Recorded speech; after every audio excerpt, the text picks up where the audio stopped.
कधीपर्यंत सुटेल कुंभमेळा? सुटेल. कुंभमेळ्याचं काम अतिशय जोरात चाललेलं आहे, बैठका चाललेल्या आहेत, काम चाललेलं आहे. मोठा अतिशय चांगला कुंभमेळा त्या ठिकाणी होईल, लवकरच होईल. आपण बघा, फक्त थोडी कायदेशीर अडचण आहे, तांत्रिक अडचण आहे, त्यामुळे काही लोकांना घेता येत नाही. नाहीतर आमदार, खासदार अनेक जण संपर्कामध्ये आहेत. बहु जिल्ह्यातलं कापूस लागवडीचं जे क्षेत्र आहे ते यावर्षी 1 लाख हेक्टरने कमी झालेलं आहे. जो भाव मिळत नाही सातत्याने, तर त्यातूनही शेतकऱ्यांची प्रतिक्रिया आली आहे. मला वाटतं कापूस आहे, कापसापेक्षा मक्याला प्राधान्य लोकांनी जास्त दिलेलं आहे. कारण आपण बघताय मका 2 वेळा पेरला जातो, 2 वेळा येतो आणि त्याचं उत्पन्न खूप चांगलं आहे, उतारा चांगला आहे आणि भावही चांगला आहे. त्यामुळे मला वाटतं हे चांगलंच आहे ना, दरवर्षी एकच पीक त्या शेतामध्ये पेरावं. त्यामुळे जमिनीची पोत कमी होते, उत्पन्न कमी होतं. त्यापेक्षा जर पीक अधून बदलत गेलं जमिनीतलं तर त्याचा फायदा अधिक होतो. मी शेतकऱ्याचाच मुलगा आहे, माझ्या वडीलही MSc ॲग्री होते स्वातंत्र्यपूर्व काळातले, आणि म्हणून मला या बाबतीतली माहिती आहे. आणि म्हणून उत्पन्न कमी झालं म्हणजे काय शेतकरी पेरलंच नाही का असं नाही आहे. अनेक ठिकाणी तर केळी पेरली जाते. माझ्या मतदारसंघामध्ये खूप मोठं क्षेत्र जे कापसाचं होतं तिथे आता पाणी आल्यामुळे आता बागायती झालेली आहे. लोकांनी केळीला प्राधान्य दिलेलं आहे.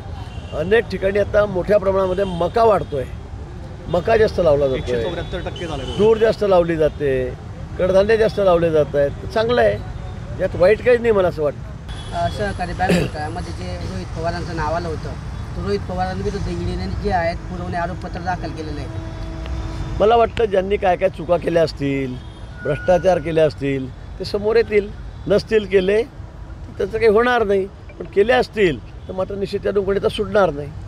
संजय शिरसाटांवरही आरोप होताना आपण पाहतोय. मी पण बघितलं, पण आता ते म्हणतात ती बॅग कपड्यांनी भरलेली आहे, त्याच्यामुळे तर मी काय सांगू. त्यांचं म्हणणं आहे त्या बॅगमध्ये पैसेच नाही आहेत असं त्यांचं म्हणणं आहे. आता ती फिल्म बनली कशी, कोणी केली, काय केली, या बाबतीवर सगळं सांशकता आहे. त्यामुळे मला वाटतं आज ते सांगणं कठीण आहे. कारण त्यांनी सांगितलं की ते पैसेच नाही आहेत त्या ठिकाणी कुठे. त्याची अस्पष्ट असं चित्र काहीतरी दिसतंय बॅग आहे म्हणून तिथे त्या ठिकाणी. त्यामुळे आज तरी त्या बाबतीत काही बोलता येणार नाही. संजय राऊतांनी म्हटलं ती बँक खोलून दाखवण्याचं चॅलेंज केलं आहे त्यांना. संजय राऊतांनी शिरसाटांना बँक खोलून दाखवा असं चॅलेंज. मग आम्ही काही तुम्हाला बॅगा खोलायला लावल्या तर त्यांच्या नेत्यांकडे ज्या बॅगा आहेत त्यांच्या बॅगांकडे मोठं कपाट आहे ना. असं बॅगा खोलून दाखवा, तुमचं कपाट दाखवा, तुमचं घर दाखवा असं नाही म्हणतायत. पण मला वाटतं त्या ठिकाणी जे आपण बॅग बघतोय त्या जे बसलेले आहेत त्यांच्या बेडरूममध्ये, सगळं मी बेडरूम माझीच आहे, मी बसलेलो आहे, पण त्या बॅगामध्ये पैसेच नाही आहे ते त्यांनी सांगितलेलं आहे. पोलीस तपास करतील. काही दिवसांमध्ये रोहित पवार आणि जयंत पाटलांमध्ये कोल्ड वॉर सुरू असल्याची चर्चा होती. कसला राजीनामा दिला? जयंत पाटील कसला राजीनामा दिला? प्रदेशाध्यक्ष. मला या बाबतीमध्ये काही कल्पना नाही. खरं म्हणजे मी फक्त आपल्याचकडूनच ऐकतो आहे. पण जयंत पाटीलसुद्धा त्या पक्षामध्ये मला वाटतं की फार खुश आहेत असं मला वाटत नाही.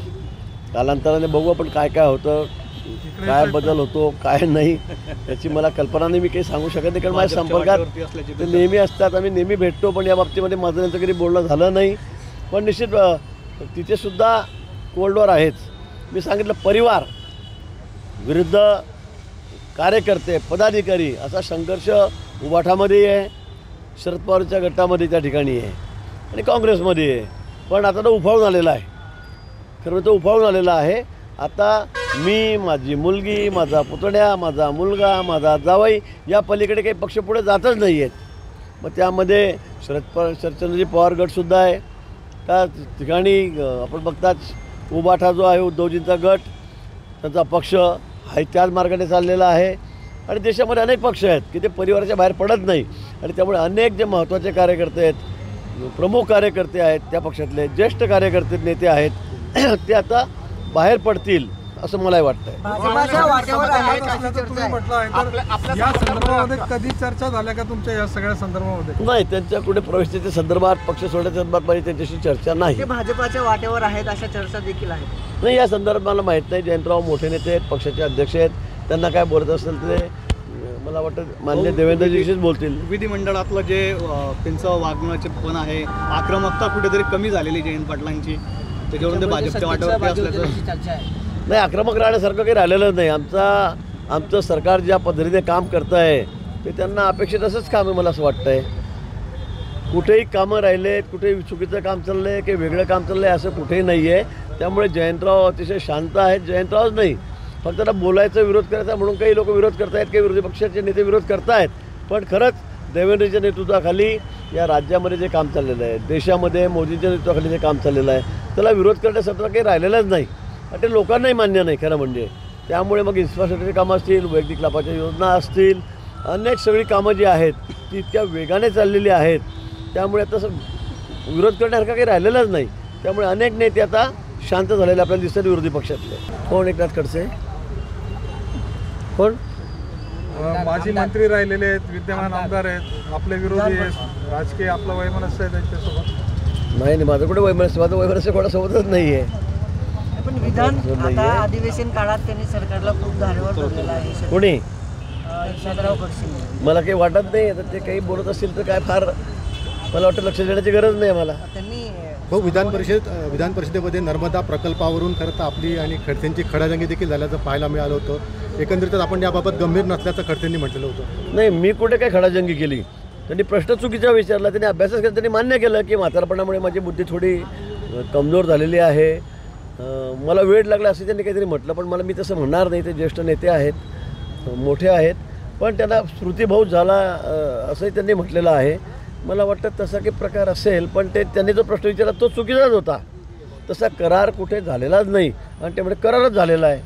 आता मी त्याला 4 वेळा सांगत होतो की असा कुठलाही करार नारपार तापीच्या संदर्भात, तापी पारच्या संदर्भामध्ये, हा नर्मदे संदर्भात, त्या ठिकाणी पाणी वाटपाच्या संदर्भात झालेला नाही. 2-3 विषय एकत्रित होते त्या ठिकाणी, पण तसा कुठलाही करार आमचा गुजरातचा आमचा झालेला नव्हता. हे मी त्यांना वारंवार सांगत होतो आणि नंतर त्यांना ते पटलं.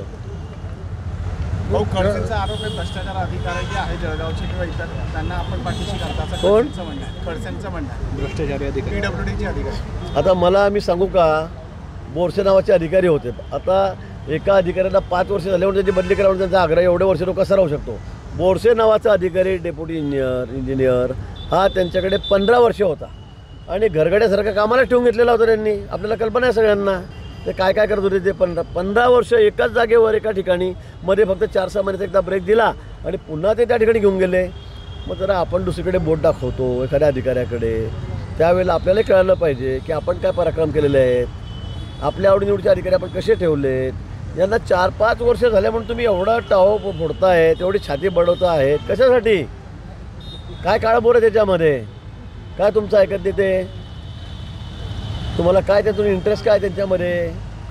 हां, आता मी बोलणार नाही सगळ्या गोष्टी, पण सगळ्यांना माहीत आहे काय काय करतात, काय काय करतात म्हणून आहे. त्यामुळे मला यावर जास्त बोलायचं नाही.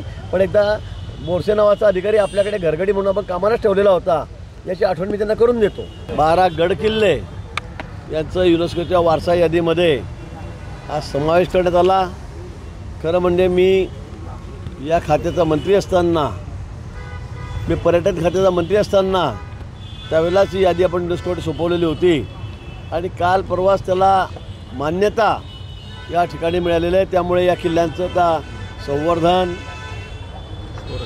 संरक्षण, इथली स्वच्छता ही अतिशय उत्तमरित्या त्या ठिकाणी केली जाणार आहे. एक पर्यटन स्थळ म्हणून अधिक बळकटी या किल्ल्यांना या ठिकाणी मिळणार आहे आणि म्हणून मी खरंच मनापासून स्वागत या ठिकाणी या घटनेचं करतो आहे.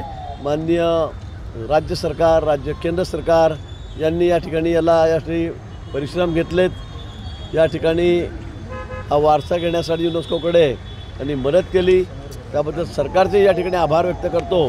पण आज लाखो कोटी जे शिवसैनिक आहेत, आमचे जे शिवप्रेमी आहेत, शिवभक्त आहेत, त्यांच्यासाठी हा आनंदाचा दिवस आहे, अतिशय उत्साहाचा दिवस आहे. आणि सर्वत्र राज्यभर भारतीय जनता पक्षाच्या वतीने आनंदोत्सव महाराजांच्या पुतळ्यासमोर जाऊन आम्ही या ठिकाणी म्हणतो, त्याचाच भाग या ठिकाणी म्हणून आज आम्ही मोठ्या संख्येमध्ये या ठिकाणी आमचे सर्व कार्यकर्ते आलेले आहेत आणि आनंदोत्सव आम्ही साजरा करतो आहोत.